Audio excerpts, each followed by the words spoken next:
آج کی یہ کہانی ایک ایسے شادی شدہ جوڑے کی ہے جو اپنے 11 سالہ بیٹے اسد کے ساتھ ایک ایسے پر اسرار گھر میں رہنے کے لیے آئے جس پر پر اسرار طاقتوں کا قبضہ تھا۔ لڑکی کا نام سویرا تھا اور اس کے شوہر کا نام عاقل تھا۔ یہ لوگ آج ہی اپنے بیٹے کے ساتھ اس گھر میں شفٹ ہوئے تھے۔ عاقل کا یہاں ٹرانسفر ہونے کی وجہ سے انہیں اس گھر میں شفٹ ہونا پڑا تھا۔ یہ گھر آبادی سے دور ایک موڑ پر واقع تھا۔ اس گھر کے اطراف میں کافی درخت تھے۔ یہ ایک کشادہ اور پرانی طرز کا بنا ہوا کافی بڑا گھر تھا۔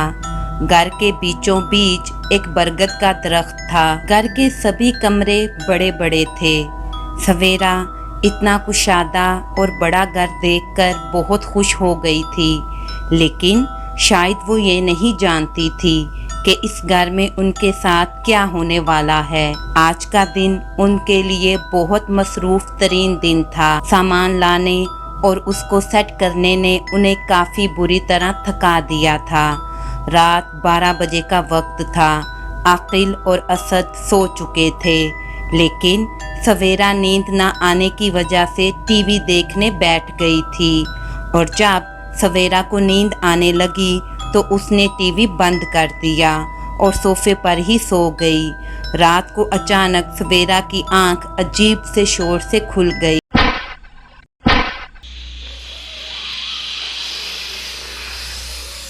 وہ چونک کر اٹھ کر بیٹھ گئی۔ اس نے سوچا شاید یہ اس کا خواب تھا، اور اٹھ کر کھڑکی سے باہر کا منظر دیکھنے لگی جو کہ بہت ہی دل فریب تھا۔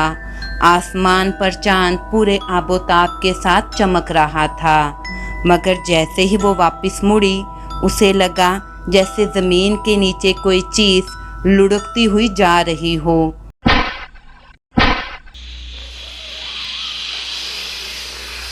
وہ چونکی اور ڈر گئی۔ وہ ادھر ادھر دیکھنے لگی، مگر وہاں کچھ نہ تھا۔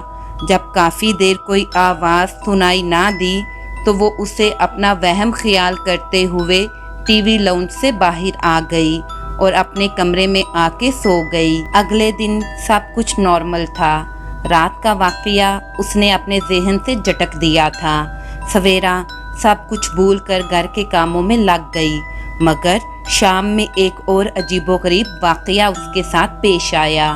وہ شام کی چائے پیتے ہوئے ایک کتاب پڑھ رہی تھی کہ اچانک اس نے اسد کی آواز سنی جو اسے پکار رہا تھا، ماما ماما ادھر آئیے۔ سویرا تیزی سے اسد کے کمرے کی طرف جانے لگی، لیکن جیسے ہی وہ اسد کے کمرے میں پہنچی تو اس نے عجیب و غریب منظر دیکھا۔ اسد گہری نیند سو رہا تھا اور اس کے سرہانے پر ایک کالا موٹا سانپ اپنے پھن پھیلائے بیٹھا تھا۔ عجیب بات یہ تھی کہ وہ سانپ ایک ہیرے جواہرات سے بری ہوئی دیگ پر بیٹھا ہوا تھا، اور سویرا کو دیکھتے ہی وہ سانپ بولا، یہ خزانے سے بری دیگ لے لو اور اپنا بچہ مجھے دے دو۔ سویرا کے یہ سن کر ہوش اڑ گئے۔ وہ بھاگتی ہوئی اسد کے پاس گئی، لیکن کیا دیکھتی ہے کہ وہ سانپ اچانک اس دیگ سمیت غائب ہو جاتا ہے۔ سویرا بہت ڈر گئی تھی۔ وہ فوراً اسد کو اٹھاتی ہے اور اسے اپنے ساتھ لے کر ٹی وی لاؤنج میں آ جاتی ہے۔ یہ اس کے ساتھ ہوا دوسرا عجیب و غریب واقعہ تھا، اور انہیں اس گھر میں شفٹ ہوئے بھی دوسرا دن تھا۔ سویرا کو اب یہ وہم ہی لگ رہا تھا، اس لیے وہ گھر کے کاموں میں مصروف ہو گئی، لیکن سویرا کا سارا دن عجیب و غریب خیالات میں ہی گزرا تھا۔ اور رات کو جب اس کا شوہر عاقل گھر آیا تو اس نے سارا واقعہ عاقل کو بیان کیا۔ یہ سب سن کر عاقل ہنسنے لگا۔ تم گھر میں سارا دن اکیلی ہوتی ہو، اسی لیے ایسے عجیب و غریب خیالات سوچتی رہتی ہو۔ میں صبح ہی تمہارے لیے کسی ملازمہ کا بندوبست کرتا ہوں جو سارا دن تمہارے ساتھ بھی رہے گی اور گھر کے کاموں میں تمہارا ہاتھ بھی بٹا دیا کرے گی۔ سویرا رات کو گہری نیند میں تھی جب اس کی آنکھ پھر کسی عجیب و غریب شور سے کھل گئی۔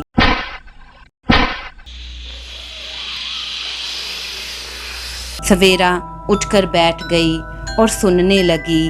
ایسا لگ رہا تھا जैसे जमीन के अंदर कोई चीज लुढ़कती हुई असद के कमरे की तरफ जा रही हो। सवेरा फौरन उठकर असद के कमरे की तरफ भागती है। दरवाजा खोलती है तो अंदर का खौफनाक मंजर देखकर उसके मुंह से चीख निकल जाती है। वो सांप फिर देग पर फन फैलाए बैठा था। सवेरा को देखते ही उसने दोबारा अपने वही अल्फाज दोहराए, ये खजाने से भरी देग ले लो और अपना बच्चा मुझे दे दो। सवेरा की चीख की आवाज़ सुनकर उसका शोहर आकिल भी भागता हुआ असद के कमरे की तरफ आता है और सवेरा से पूछता है, क्या हुआ? सवेरा थूक निगलते हुए उंगली से असद के बेड की तरफ इशारा करते हुए कहती है, वो देख सांप, क्या कह रही हो? वहाँ तो कुछ भी नहीं है। सवेरा मुड़कर देखती है तो वहाँ वाकई ही कुछ नहीं होता और उनका बेटा असद बड़े ही पुरसुकून अंदाज में गहरी नींद में सो रहा था। आकिल, वाकई ही यहाँ पर मैंने खजाने से भरी हुई देग पर एक मोटा काला सांप बैठा हुआ देखा था और वो मुझे कह रहा था, ये खजाना ले लो और अपना बच्चा मुझे दे दो। सवेरा डरते हुए अपने शोहर से कहती है, लेकिन सवेरा यहाँ पर तो कुछ भी नहीं है। आकिल सवेरा से कहता है, मुझे लगता है तुमने कोई डरावना ख्वाब देखा है। ये कहते हुए आकिल उसे कमरे में ले आता है। सुबह होती है तो आकिल अपने काम पर चला जाता है। असद सेहन में खेल रहा होता है कि अचानक दरवाजे पर दस्तक होती है। सवेरा दरवाज़ा खोलती है तो क्या देखती है कि उसके सामने एक उदेड़ उम्र औरत खड़ी मुस्कुरा रही होती है। सवेरा को देखते ही वो औरत कहती है, सलाम बीबी साहब, मेरा नाम रसिया है। साहब ने काम के लिए बोला था। तो सवेरा को याद आ गया कि आकिल रात को एक मुलाजमा के बारे में बात तो कर रहा था। वो इस औरत को लेकर अंदर आ गई। वो औरत काफी बातूनी लग रही थी और काम करने में भी काफी फुर्तीली थी। थोड़ी ही देर में उसने घर का सारा काम जैसे कि सफाई, खाना पकाना, बर्तन धोना, हत्ता के कपड़े धोना चुटकियों में कर दिया था। सवेरा ये सब देखकर हैरान रह गई और सताइश भरी नजरों से रजिया की तरफ देखते हुए कहने लगी, अरे वाह रजिया, तुमने तो सारा काम पल भर में ही कर दिया है। मैं होती तो सुबह से शाम हो जाती। सवेरा की बात सुनकर रजिया बोलपन से बोली, अरे बीबी साहब, तुम शहरी लोग तो बहुत ही नाजुक होते हो, जरा सी मेहनत करके थक जाते हो, लेकिन हमें ये सब करने की आदत होती है। सवेरा रजिया की बात सुनकर हंसते हुए कहती है, अच्छा भाई अच्छा, मेहनती लोगों, चलो आओ खाना खाते हैं। खाना खाते हुए रजिया मुसलसल असद को ही देखे जा रही थी। ये बात सवेरा ने भी नोट कर ली थी। सवेरा रजिया से पूछती है, क्या बात है रजिया? तो रजिया कहती है, बीबी साहब, असद आपका अकलौता बेटा है? तो सवेरा कहती है, हाँ मेरा अकलौता बेटा है। असद खाना खा चुका था और माँ से कहता है, मम्मा मैं सेहन में खेलने जा रहा हूँ। रजिया सवेरा से कहती है, बीबी साहब, आप इस घर में क्यों रहने के लिए आ गए हो? ये घर तो काफी देर से बंद पड़ा था और इसके बारे में काफी अजीबोगरीब बातें भी मशहूर हैं। रसिया की ये बात सुनकर सवेरा के फौरन कान खड़े हो जाते हैं और वो चौंकते हुए उससे पूछती है, कैसी बातें, मुझे बताओ रसिया। तो रसिया कहती है, बहुत पहले की बात है कि आपकी तरह ही एक फैमिली इस घर में रहने के लिए आई थी। मियाँ बीवी और उनके 2 बच्चे, एक लड़का था और एक लड़की। एक रात उनका लड़का जमीन में कहीं अचानक गायब हो गया। बहुत छानबीन और ढूंढने की कोशिश करवाई थी उसके माँ बाप ने, मगर वो ना मिला। कहने वाले कहते हैं कि उसे देग का सांप ले गया है। देग का सांप? सवेरा ये सुनकर डर गई और उसे रात का वाकया याद आ गया।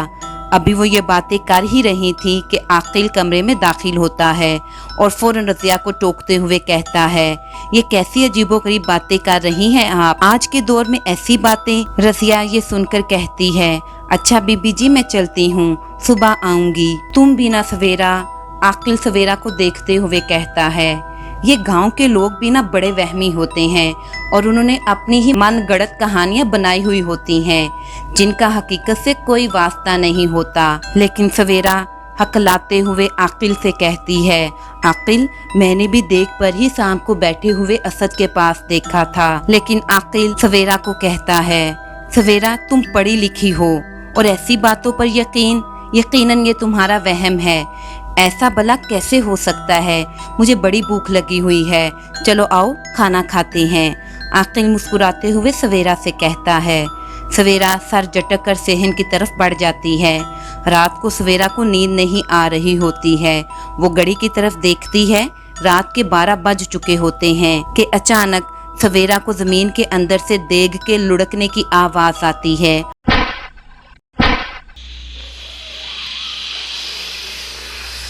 और ये आवाज असद के कमरे की तरफ बढ़ रही होती है।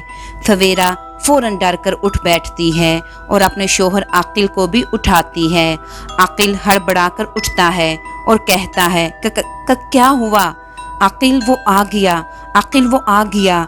ये बोलते हुए सवेरा असद के कमरे की तरफ भागती है। आकिल भी कुछ ना समझी के आलम में सवेरा के पीछे भागते हुए असद के कमरे में पहुंचता है। दोनों मियाँ बीवी असद के कमरे में दाखिल होकर जो मंजर देखते हैं उससे दोनों के रोंगटे खड़े हो जाते हैं। एक काला मोटा सांप उनके बेटे को अपनी कुंडली में लपेटा हुआ उसे जमीन के अंदर ले जा रहा होता है। ये देखकर आकिल आगे बढ़ता है और बेड की साइड टेबल से गुलदान उठाकर उस सांप की तरफ फेंकता है। गुलदान उस सांप को लगता उससे पहले ही वो सांप गायब हो जाता है। सवेरा भागते हुए असद के पास पहुंचती है और उसे पुकारती है, असद, असद मेरे बच्चे उठो। लेकिन असद तो बेहोश होता है। आकिल फौरन असद को उठाकर बाहर की तरफ भागता है। घर से बाहर आकर सवेरा को कहता है, तुम असद के पास ही रहो, मैं कोई टैक्सी लेकर आता हूँ, इसको फौरन हॉस्पिटल लेकर चलते हैं। आकिल टैक्सी लेने चला जाता है और सवेरा असद को होश में लाने के लिए आवाजें देती है।